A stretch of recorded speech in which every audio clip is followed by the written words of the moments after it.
A very good day, everyone. My name is Joel Paul from PISMP TESOL SK August 2023/2028. And this video is for the task 3 presentation for the course of EDUP 3143 Sociology of Education entitled Education Change and Social Mobility, a Critical Evaluation. Here's my biodata, and here's my table of content. Now, let's start with the introduction. First, let's understand what we mean by social mobility. Social mobility refers to the movement of individuals or groups within a social hierarchy. In simple terms, it is how people move up or down in society. For a long time, education has been seen as the ultimate social elevator, which is a powerful tool that allows individuals, especially from disadvantaged background, to improve their socioeconomic status. But now, with the transition into the era of globalization and the introduction of new education policies, we need to ask a critical question. Is this elevator still moving? Or have these recent policy changes unintentionally cut the cable of B40 students? One of the education change that have been already been implemented is Technical and Vocational Education and Training, or TVET policy. Now, let's look at the background of TVET. TVET Policy 2030 is actually an effort to coordinate the implementation of TVET program in Malaysia. This policy is intended to serve as a guideline for managing the implementation of TVET programs in Malaysia, and the National TVET Policy 2030 was agreed upon during the National TVET Council meeting number 1 per 2024 on 23rd January 2024 and was approved by the Cabinet through a Cabinet Memorandum on 29 March 2024. And then, what exactly is TVET?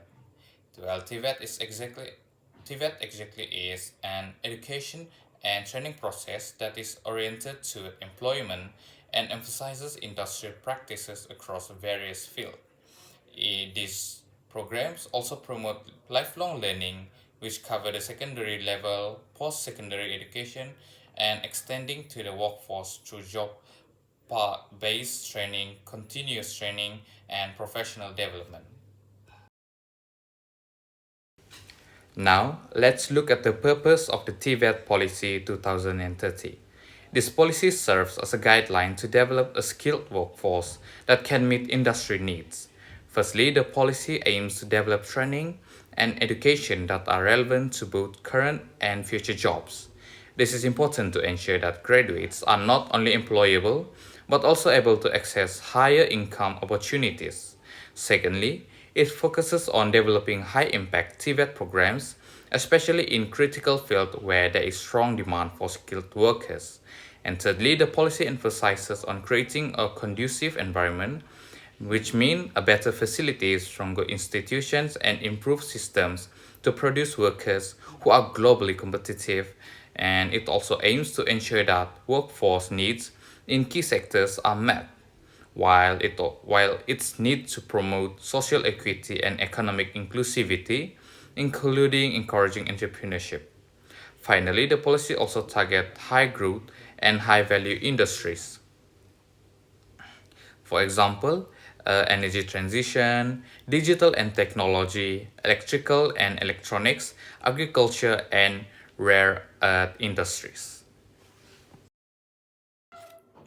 Now, let's move on to the analysis of TVET policy. Now, let's look at the positive impact of TVET. The first one is high employability. TVET graduates boast a high employability rate, recorded a high marketability between 96% to 97% from 2023 to 2025.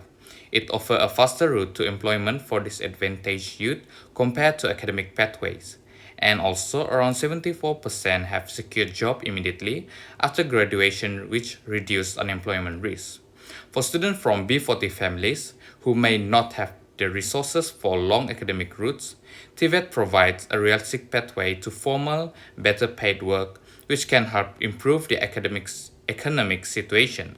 This can support the upward mobility. Next, targeted access and support. The TVET policy and budget have expanded access to TVET for undeserved groups, including low-income and rural youth. This initiative aims to reduce barriers to education and skill training that B40 and rural students traditionally face. The TVET policy 2020 and budget 2025 heavily focus on B40 families and rural, offering scholarship and specialized training centers. For example, the B40 TVET scholarship and Giatmara. This reduces financial and access barrier that support a shift from cycle to of poverty to skill-based mobility. Next, it also improves rural opportunities. Its specialized initiatives, such as Giatmara and colleges, are increasingly placed in rural areas to improve access and align skills with local economic development, which aim to reduce relocation costs and help bridge rural and urban disparities. And then the last one, social inclusion and reduction of inequality. TVET helps foster social inclusion by targeting disadvantaged groups such as those from rural areas, low-income families, persons with disabilities, and also ethnic minorities. This support equal access to skills training, which also help reduce the long-standing structural inequalities. Moving on to the challenges of TVET, the first one is low participation rates. The overall TVET enrollment remained low, which particularly in rural areas. There are declining participation in some vocational tracks, which also limits the policy ability to expand equal opportunity at scales. And then the second one is low wage trap and limited returns. There are many graduates that are employed but remain low paying and low skilled jobs. There are actually only about 1 in 10 that earn above 2000, and in comparison, 43% of non-TVET graduates earn above 2000 ringgit. This highlights income inequalities clearly. And moreover, there are risks in reinforcing the perception of TVET as less rewarding pathway. The third one is persistent social stigma and perception. Tibet is often viewed as second class or fallback option, which reduces its attractiveness and prestige. Moreover, there are also lower female participation, except in specific niche courses. This is due to the negative view of female students. Moreover, higher enrollment from B40 groups also reinforces the perception that TVET is for those with limited economic options. The fourth one is infrastructure and digital inequality. Rural students actually face limited facilities, poor infrastructure, and digital gaps compared to urban areas. There are also shortage of modern equipment and qualified instructor, which also affect training quality. Moreover, it weakens the value and competitiveness of TVET qualificators.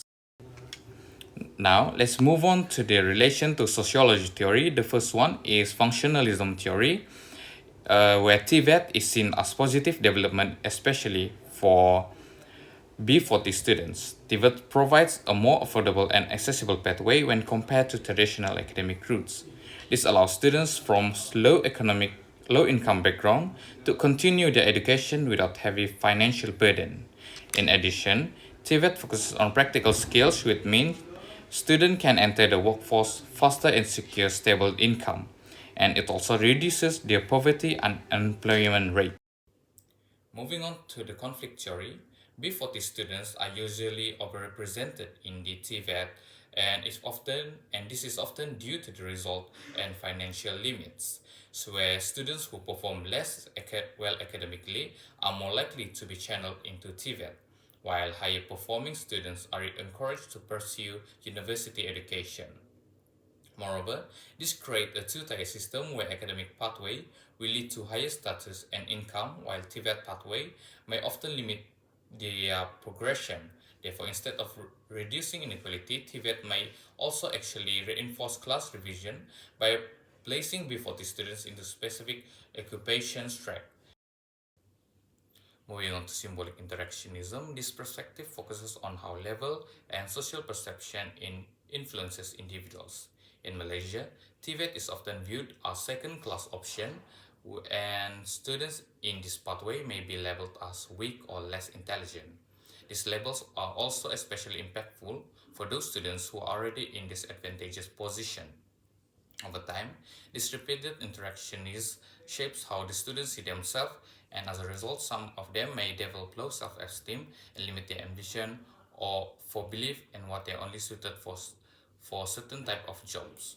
So in sense, TVET is not just an educational pathway, but also a social label that can shape student identity and future aspirations.